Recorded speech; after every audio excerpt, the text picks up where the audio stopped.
السلام علیکم ورحمۃ اللہ وبرکاتہ۔ استقبال ہے آپ کا محمد افضل آفیشیل یوٹیوب چینل پر۔ ناظرین کرام، مولانا ارشد مدنی کا ایک بہت اہم بیان آیا ہے جس میں انہوں نے کہا ہے کہ بے گناہوں کو انصاف تو مل گیا مگر متاثرین کی زندگیاں برباد کرنے والوں کو کیفر کردار تک پہنچائے بغیر انصاف ادھورا ہے۔ جمعیت علماء ہند کے صدر مولانا ارشد مدنی نے ممبئی ہائی کورٹ کے فیصلے کو انصاف کو سر بلند کرنے والا ایک فیصلہ قرار دیا اور کہا کہ آج جو لوگ بے گناہ ثابت ہوئے ہیں ان کے اہل خانہ کے لیے یہ ایک بڑا دن ہے، کیونکہ اس کے لیے انہیں 17 برس تک انتظار کرنا پڑا۔ یہ 19 برس انہوں نے امید اور نا امیدی کی جس اندوہناک اذیت میں گزارے ہوں گے ہم اس کا تصور بھی نہیں کر سکتے۔ انہوں نے کہا کہ جمعیت علماء مہاراشٹرا کی لیگل سیل کی ایک اور تاریخی کامیابی ہے کہ جب اس کے قانونی جد و جہد کے نتیجے میں 12 ایسے لوگوں کو باعزت رہائی ملی ہے جن میں 5 لوگوں کو پھانسی اور 7 کو عمر قید کی سزا ہو چکی تھی۔ اس کے لیے ہم اپنے وکلاء کا شکریہ ادا کرتے ہیں۔ انہوں نے دن رات محنت کی اور عدالت میں ایسی مدلل بحث کی کہ استغاثہ کا سارا جھوٹ بے نقاب ہو گیا۔ مولانا مدنی نے کہا کہ اس فیصلے سے ہماری اس بات کی ایک بار پھر تصدیق ہو گئی کہ ہم جو برسوں سے کہتے آئے ہیں کہ مسلم نوجوانوں کو دہشت گردی کے جھوٹے الزام میں گرفتار کر کے ان کی زندگیوں کو تباہ و برباد کرنا ایک بڑا کھیل کا حصہ ہے۔ ایسا کر کے نہ صرف بے گناہوں کو جیل کی سلاخوں کے پیچھے پہنچا دیا جاتا ہے بلکہ اس کے ذریعے ایک پوری قوم کو بدنام اور رسوا بھی کیا جاتا ہے۔ ہم برسوں سے مطالبہ بھی کرتے آئے ہیں کہ تفتیشی ایجنسیوں اور پولیس کی جواب دہی طے کی جانی چاہیے۔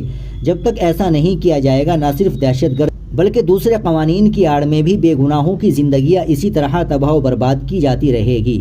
انہوں نے صاف لفظوں میں کہا کہ آج جو ملک کی سیاسی حالات ہے اس میں پولیس اور ایجنسیوں کے لیے مسلمان آسان ٹارگیٹ ہے۔ لوکل ٹرین بم دھماکے کے اس معاملے پر ممتاز قانون داں جمعیت علماء ہند کے وکیل اور اڈیشہ ہائی کورٹ کے سابق چیف جسٹس مرلی دھر کا تبصرہ ہے کہ اس کیس میں جان بوجھ کر جانبدارانہ تفتیش کی گئی۔ ان کا یہ بھی کہنا ہے کہ ایسے معاملات میں جہاں عوامی جذبات مشتعل ہوتے ہیں میڈیا ٹرائل کے ذریعے کسی کو بھی مجرم بنا دیا جاتا ہے۔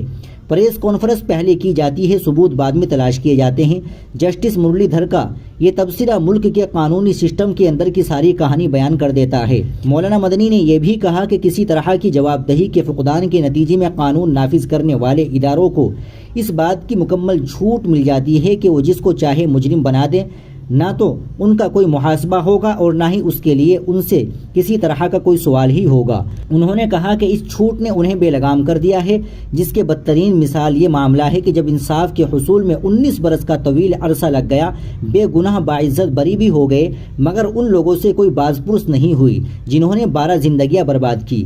اس کے لیے متاثرین کو کوئی معاوضہ بھی نہیں ملے گا۔ مولانا مدنی نے کہا کہ ہم اس فیصلے کا تہہ دل سے استقبال کرتے ہیں مگر ہماری نظر میں یہ انصاف ادھورا ہے جب تک جواب دہی طے نہ کی جائے گی اور بے گناہوں کی زندگیاں تباہ کرنے والوں کو کوئی سزا نہیں دی جائے گی۔ اس افسوسناک سلسلے کا خاتمہ نہیں ہوگا۔